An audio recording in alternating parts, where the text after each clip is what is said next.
Welcome back, chums. Over the past 2 weeks or so, I had an opportunity to dive deeper into Cyberpunk Edgerunners Mission Kit, a new tabletop RPG from R.Talsorian Games. So huge thanks to R.Talsorian for sending it over. Also, in the next segment of the video there is an interview with Jay Gray, a line manager at R.Talsorian, where we will go in detail about the release and other Cyberpunk topics. For all of the new chums that don't know already, Edgerunners Mission Kit is a standalone box set and starter kit, which means that it can be played right from the box, because it comes with pre-made characters like Hardpoint, who is a solo, Connect the Fixer, Wrench the Nomad, and much more. And being that this is an Edgerunners after all, through tabletop scenarios and stories that you create, you can ultimately play out and see how the events of the anime will unfold. Of course, in the box you also have pre-made mission, the jacket, which tells the story of what happens after the anime ends. I actually started working on a lore video about this particular story, but that will have to wait a bit because, well, it's a major spoiler and I want people to experience or read it first, being that it also has a background information on some main characters and some very interesting lore pieces. For all of the current Cyberpunk players, it's worth noting that the jacket was created using Talsorian's B-chart system, which breaks the story down into individual scenes known as beats, making the mission easier to parse. Along with that, you get a rulebook which explains how this RPG is played, and it's not too complicated, meaning that you can get into this, with basics relatively fast. Being if you are also familiar with the lore in the first place, you will have a much easier time to adapt, but even if you don't know it, well, you can pretty much learn from this. From how decisions are made to how combat is done, going from quick hacking, which is going to be very interesting to read through, everything is explained in detail so you won't get lost. Box comes with a lore sheet which goes through major events leading up to where the story takes place, and also has a nice countdown of the dark future which was present all the way from like Cyberpunk 2020 lore book that makes an introduction into the universe a lot easier. Also, because it comes with predefined characters, you can select one which you like the most and start the story right away. As we can see in the portfolios provided, you can see like what skills your character has, what they can do, what they're good at, what they're bad at, and pretty much roleplay as that character. And besides, obviously, the jacket story, this mission kit allows you to create and think about any story you want. Obviously, if you have a good game master, they're gonna be, guiding you through that story, but this pretty much opens up imagination a lot, because you can imagine the city, which is how it is. There are also maps which are provided within this, so you can kinda select where you're gonna be playing and at what scenarios you're gonna be doing, especially when it comes to the jacket. But besides that, creating your own scripts and your own scenarios and adventures to go through is a lot of fun if you're playing with friends.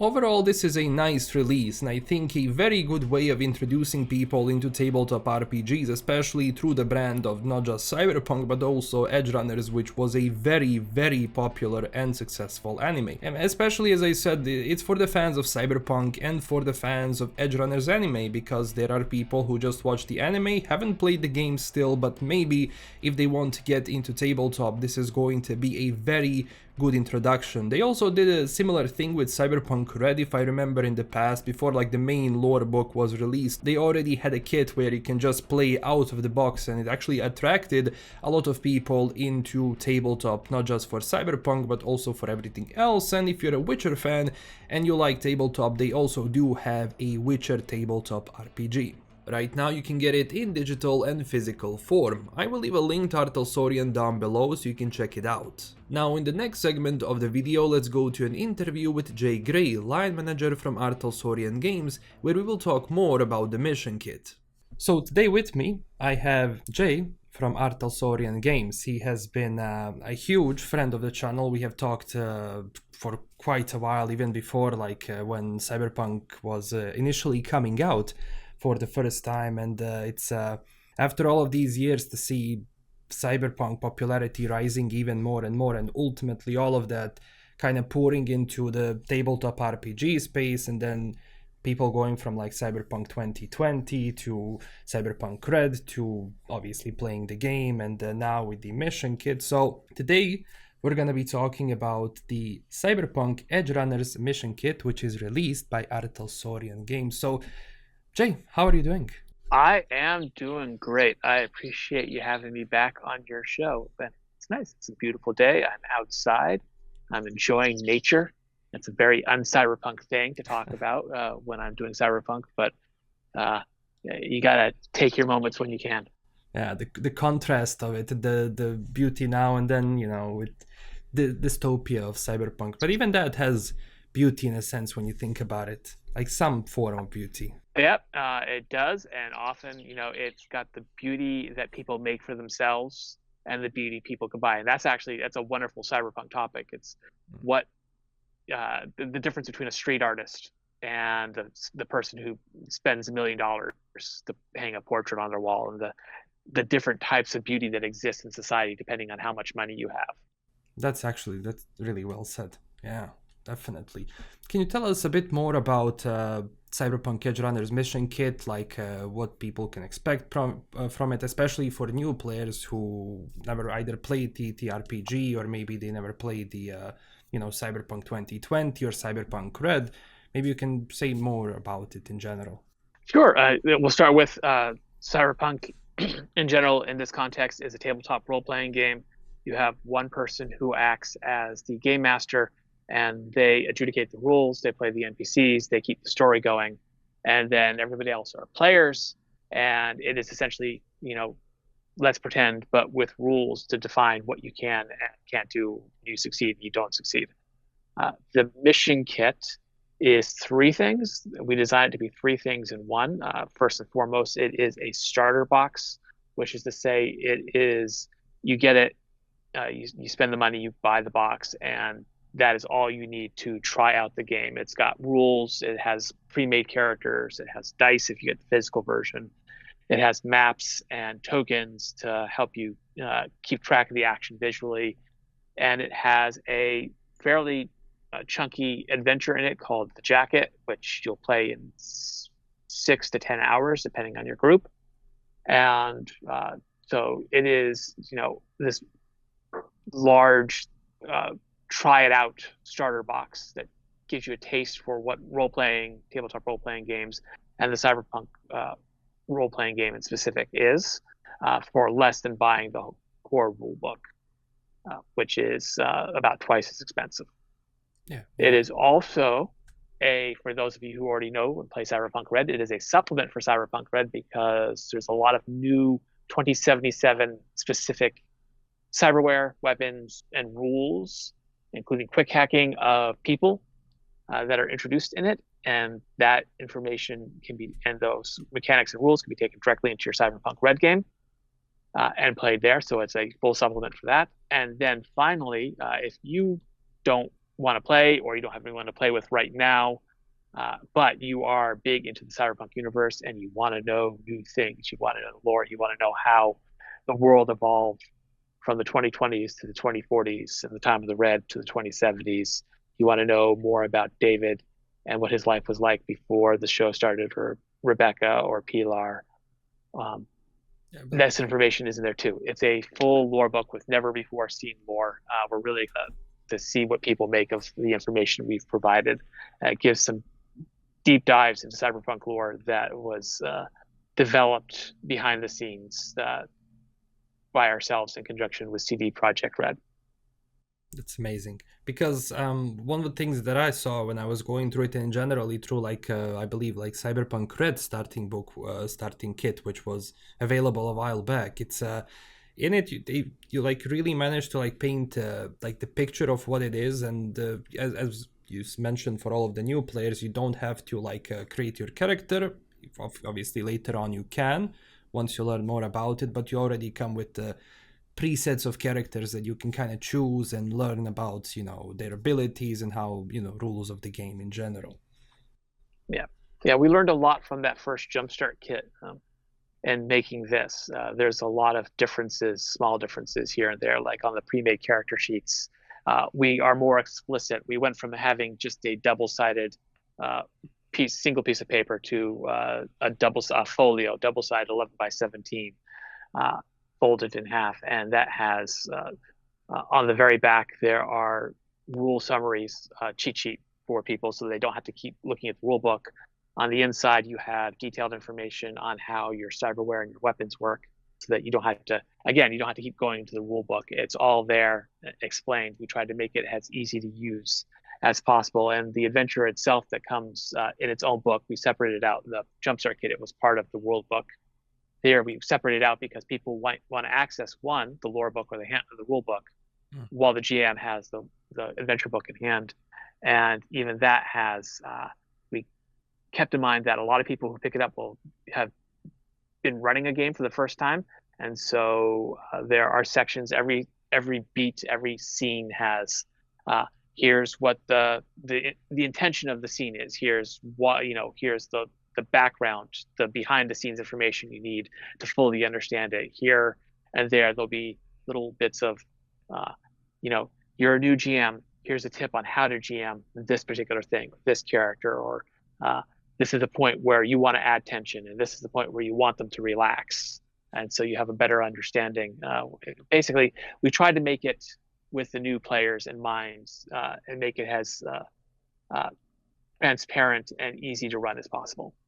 So now that you look like, for example, Edgerunners mission kit, and we look at the Edgerunners in general, how was it to kind of see like CDPR along with Studio Trigger and you to have present Cyberpunk world in an anime which was extremely successful, and actually everyone that I talk to is like, is there season 2? Like, we want to see more. And it's like, well, things end in a certain way, but what was your opinion about it, seeing Cyberpunk in anime, and basically the boom of popularity which also went through it, and ultimately which resulted in more people playing the game, and ultimately more people getting into Cyberpunk Red or 2020 tabletop? Oh, it was amazing. Honestly, it was so phenomenal. It's just, we had a taste of it with 2077, with the video game, because there it is. There's this world that we've helped make, we watched, we've played in, and suddenly it's visual. And one of the great things about a tabletop role-playing game is the limit is your imagination. If you can describe it, it exists. And so you're not limited by, we have the graphic assets, or we have this much memory available to us, or we can only do so much work on it at this time. To a point, with a video game, you run out of space. You can only go so far before you hit the end of the map, and there is no end of the map in a tabletop role-playing game. But there is something about seeing and hearing and interacting with it in a video game that is amazing. And then to watch a story being told by a legendary anime studio, just amazing. It's Mike, the rest of us, we're all fans. I'm a big fan of Little Witch Academia. Mike loves Kill la Kill. And so watching them mesh their style with Cyberpunk and tell this new story, I think more than anything, it showed us that Cyberpunk, the world of Cyberpunk, of Night City, of these characters and these corporations and these gangs, and there is more than one story. There are hundreds of stories, and every story can just be amazing and just a banger. Oh, yeah. Also, you can't say no to the soundtrack they used. Oh yeah, true. That was astounding.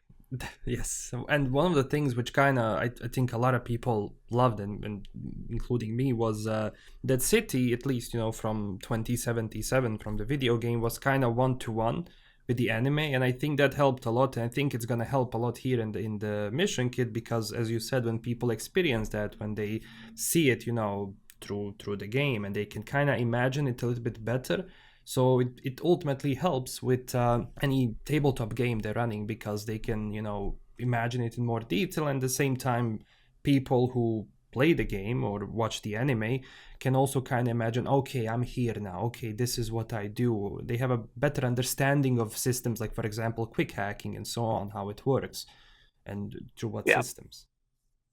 Oh, absolutely. I'll tell you a secret. So Mike Pondsmith, my boss and the progenitor of the Cyberpunk role-playing game, recently just the first episode debuted, worked with Acquisitions Incorporated to create an actual play where he ran a game that takes place in 2076, 2077. Mm. And it begins in Red Dirt, which is a bar in 2077 you can visit. And it was great because, Mike has obviously a vivid imagination, but we were able to go there. He was able to go there, walk around in the game and see, oh yeah, this is where this is. This is where the stage is. They'll be the characters will start out sitting here. And then, when they did when they edited the video together, they were able to put screenshots of Red Dirt up there. We even made a map out of it. So yes, I've known people who have, they've used the character generation system in 2077 to make their Cyberpunk Red characters. Visually, it is really amazing, and it really helps. And also, the nice thing is there's a lot of slang, a unique slang in the world of Cyberpunk, and hearing people use it, it can be overwhelming because it's all these terms, and they don't feel natural in your mouth when you first use it until you've heard a bunch of people using it in the video game or in the anime, and then suddenly it does make a lot more sense, and it becomes easier to use in the game, and the world becomes a little more immersive because you're keyed into the language of that world as opposed to using your own language exclusively. So what do you think now with the, obviously with the kind of, at least what I've noticed with the rising popularity of tabletop RPGs and like the mainstream in a sense, how do you think that the future of it in a sense is going to be now with the tabletops in the world, or cyberpunk, let's say? Oh gosh, the truth is I don't have a crystal ball. You are correct. Tabletop role-playing game is, as far as I can see, as big as it ever was, if not bigger. There's this amazing boom, and thanks to its saturation into pop culture through things like Stranger Things or actual plays like Critical Role, people are really paying attention to it. It picked up a lot during COVID. A lot of people playing online because it was an activity you could do with your friends fairly easily over the internet using a VTT or just chat. And I nothing grows forever. There's always ups and downs. Anybody who thinks that everything is always going to improve, and grow has not looked history ever. So there'll be ups and downs, but I think that for the most part, it will just be people who enjoy playing will play, and more people will be, and there's be less. Oh, this is I hope that there's things like the starter kit and other games are make it easier. And digital tools as they come out make it easier to get into, because sometimes there's a high barrier of entry. It feels very daunting because there's so many rules.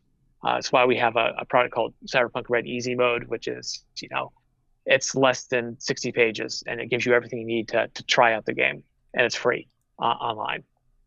And that's the important thing. So, that's the big thing is I hope the young people, to sound old for a second, I hope newer gamers come in. I hope that gamers, as they play, the game they're most likely to play is Dungeons and Dragons. And I hope after a while they say, oh, what else is out there? And they go and they explore, because it's not just Cyberpunk. There are hundreds of games out there, so many genres, so many, different ways to explore things. Some of them very avant-garde, some of them very wargamey. There's a whole range, and I hope they get to experience it the same way that hopefully someone won't just watch one kind of movie or play one kind of game. They'll learn to see the artistry that is there across the entire hobby.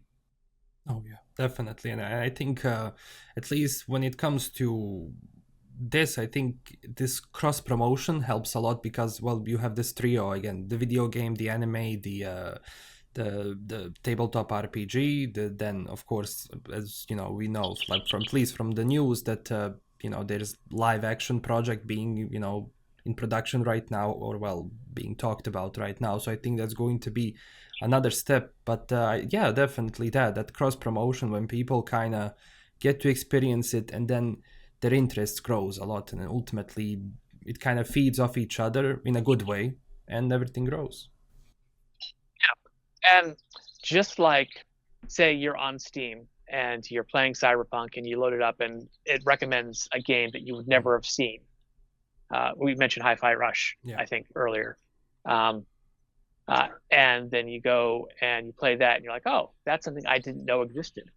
And now I do. And it's great. And what else is out there like that? I hope if you're coming into Cyberpunk because the role-playing game, because you play the video game or you watch the anime, or in the future you watch the live action series, hello to the future. If you're, if you've already seen it, let us know how it is. I would hope that you would say, okay, this is cool. What else is there? And you look around and you say, oh, I'm in the mood for something that's kind of cool and relaxing and fun and Studio Ghibli-esque. And there's Ryotama, which is a Japanese role-playing game that's really great. Or, wow, I didn't know that, there's this pulse-pounding, heart-stopping, game where fear is the biggest driver, that's based on the Alien franchise. And there it is, because Free League puts out an Alien RPG. Or, I really, really like pirates, and I really, really, and I'm queer, and I want to play a game that I feel represents me. There's a game called Thirsty Sword Lesbians, which is fantastic. So there's all kinds of stuff out there, and I really hope that once you get into it, you look around, you see what else exists, and just try different things. Yeah, and ultimately it helps everyone. So yes, I also want to kind of circle back to like Edgerunners and Cyberpunk, especially going from like Red to 2077. How does it feel like, tying in lore with like new stuff which is appearing right now, for example, with the anime of Edgerunners? Like, how does it also feel like that aesthetics, in a sense, of Cyberpunk have been changing from like the 1980s and 1990s, especially with the modernization of certain tech? And what do you think about that, and how it kind of reflects on Cyberpunk universe, or well, lore in general? The lore is a puzzle, and fortunately I like puzzles, so that helps. And there's always a question of what you can and can't do, because you're acting within this framework. And this framework's very important, because if we know Raish Bartmash crashed the net when he died, we can't go and say, well, actually this happened, because fans like continuity, and we like continuity because continuity helps you tell a story. But at the same time, we recognize that there's all these holes. I mean, there is no everything you need to know about Cyberpunk document behind the scenes, where we have every single part of the world perfectly mapped out. There's a lot of holes, and that's good, because that lets us tell the story. In fact, it's necessary for a evolving, ongoing world. If we had every story told behind the scenes, there'd be no new stories to tell, and the franchise would stagnate. And then you wouldn't get new comics, or the new novel, or a new live action series, or whatever future projects we do, or a sequel to the video game. So that's important. And a lot of times it starts with a question: how did X happen? What happens if Y? That kind of thing. As for the world itself, you are right. There are technological changes. For example, in Cyberpunk Red, which takes place in 2045, we have agents. And agents are essentially smartphones with what we call self-adaptive artificial intelligence built in. And it's not true artificial intelligence, but it learns from you, and it learns to anticipate your needs, and it learns to tell you new things. And I'm going inside because it is raining. I don't want you to hear nothing but rain. So one moment. But okay. It learns to anticipate. Yeah, it learns to anticipate your needs and to take things and summarize. And mechanically speaking, it gives you a +2 bonus to library search, which is what we call Googling in Cyberpunk. And lo and behold, Apple announces their Apple Intelligence. Google is putting this into, summarizing search results, and Facebook has, if you look at a discussion, a long discussion, it will try to it'll try to summarize the thread for you at the beginning, and that's exactly the same thing. So it's this weird thing where technology always seems to catch up at some point, or wildly diverge. We didn't predict everything. We still don't have flying cars of the type that you see in Cyberpunk. Um, but it's important to talk about those things. And I don't think the basics have changed. I think Cyberpunk talks about wealth inequality, and there's still massive wealth inequality. Cyberpunk talks about what happens when you take all the brakes off powerful people and organizations and just let them have free reign and without, concern or oversight from governing bodies, and that's still a thing. Cyberpunk talks about how a rapid advancement of technology can cause technoshock because society, culture, and law can't keep up with how fast the technology is developing, and that's still a thing. It's more of a thing than it's ever been. So I think it's like the colors on the paint change, but everything beneath the paint is really still the same. So those are still stories that we can tell. Speaking of like cyberpunk in general as a subgenre, if you look, I mean, we can see the world is but having a lot of like aspects from like the cyberpunk, like the archetypes, and then you're looking at the real world and you kind of keep seeing them. One of the biggest things, as you also mentioned in the agent, of like having the AI in it. So what do you think about, now with this whole AI discussion and the rise, in a sense, of AI being used in more of a mainstream way, for, everyday people, and how much, it kind of, it's funny because also in like the cyberpunk, we're afraid of like rogue AIs from beyond the black wall. We're afraid of this. So what do you think about it now, which is, happening as we speak? Oh, I think that the problem is it's moving so fast, and a lot of it's grift, a lot of it's trend, and in my opinion, there is this tendency that companies and investors have to follow the newest trend, whether it's blockchains or NFTs or cryptocurrencies or motion controls in a video game. There is this, here is a thing. We have this technology. This is the thing we need to invest in. And sometimes it pans out. And what happens is we find the good parts of it. We try to apply to everything. Back in the day, motion controls was very good. Whether it was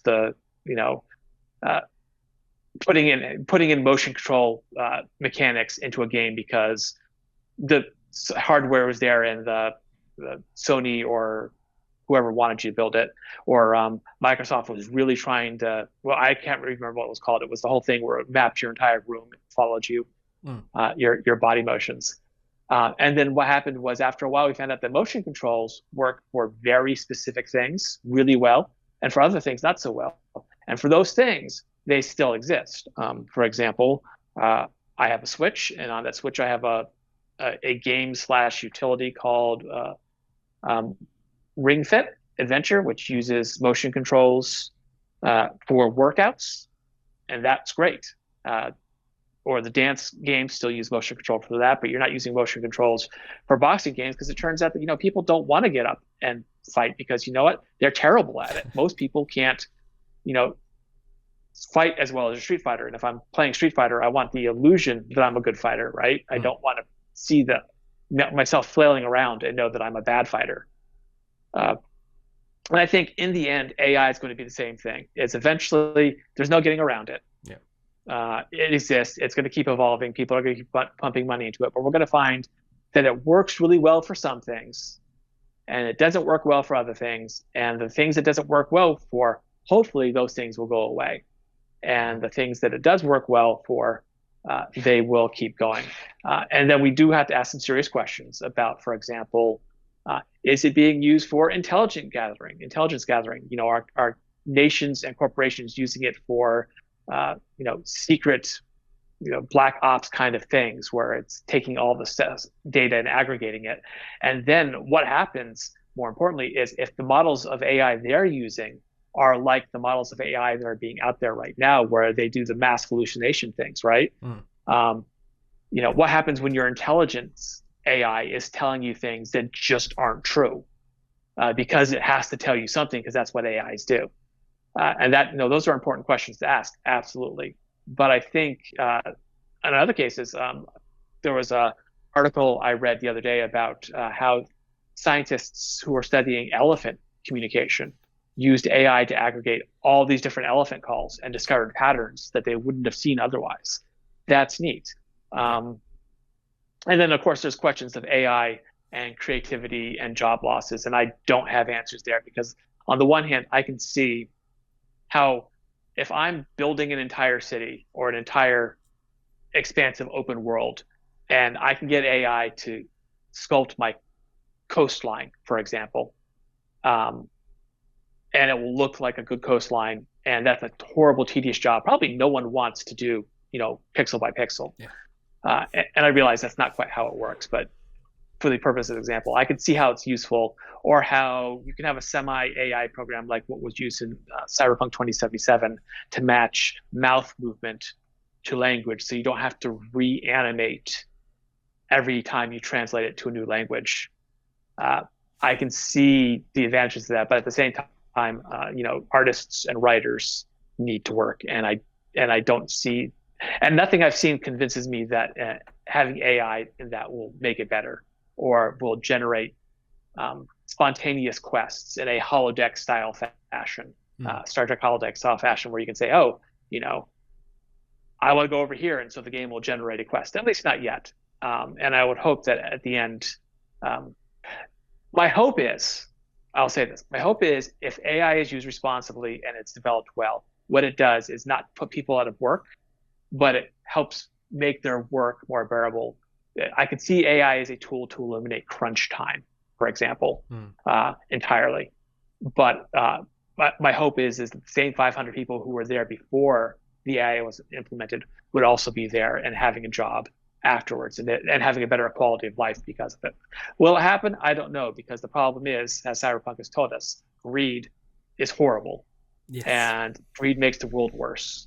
And greed is a lot of motivations in making profit, is a lot of motivation in creative industries these days.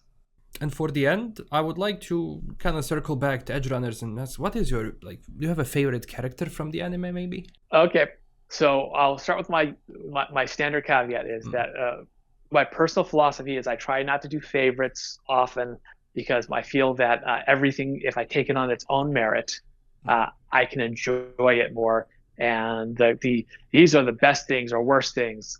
Basically, good applying something as favorite sometimes implies other things aren't good, and then I look at it and say, oh, this is good on its own. That being said, they're all great but awful people. So let's recognize that they all have their foibles. I enjoy their different stories a lot. I enjoy how poor David goes through this entire thing, never really dealing with his grief. He's wearing his dead mom's jacket until the very end. Think about that. That says a whole lot about David, just that one thing, right? I think, obviously there's some fun moments. There's Rebecca is a very trigger character, and is quite enjoyable. And I think I wish they had all had a few more moments. There's characters like I know more about Doriel and Falco now because I've read their backgrounds, and that's great. I wish they've had more moments to shine. I think in the end, in a weird sort of way, Faraday is my favorite. Because he's a great bad guy, though he is. He's magnificently voiced and acted, and it's amazing. But he's this great example of how no matter how well an edge runner succeeds at something, and he's a fixer, he's an edge runner, he's not a corpo, and no matter how well he succeeds, in the end there's always going to be someone that's out there who will use you and look down on you. And so he's this character who has all this power throughout this thing. He has all this power. He shows up and he's like, oh, I'm sorry, we didn't get it done. And he said, we'll get it done. And then later on, you hear people, yeah, well, he's expendable. He's nothing, and he's just this great cautionary tale of what striving to succeed on the terms of society can be, and I love that story. Yeah, true, and especially just how deep the characters are. I mean, obviously, as you said, they all have their flaws and their their virtues and who they represent and what they represent in general, and that's why people kind of want more, and they finally have more. Everyone who actually like saw the anime or play the game, and they want to experience more with those characters in general and to create their own stories can now do it with the mission kit. Yeah. So thank you, Jay, for being a part of this channel. Thank you for talking more about the project and the mission kit, and obviously having a deeper discussion about Cyberpunk and some of the aspects of it. So yeah, for everyone who wants to check it out, I'm going to leave all of the links down below so you can obviously get it. So when it comes to like the physical edition, is that limited or is it going to be like no, we did a nice big print run, and if it sells out, we'll get more. Okay. We'll print more. So please don't be afraid to order it. You can get it digitally, of course. It doesn't come with the dice if you get it digitally. You can get it physically, and on the off chance that by the time you hear this, it's sold out, rest assured that if it sells out, that just tells us that people want it, and we'll make more. We are not doing any kind of limitations on this. That's nice. So thank you, Jay. Thank you for coming to the channel. Glad to. I hope I get to come back. I hope you keep covering Cyberpunk.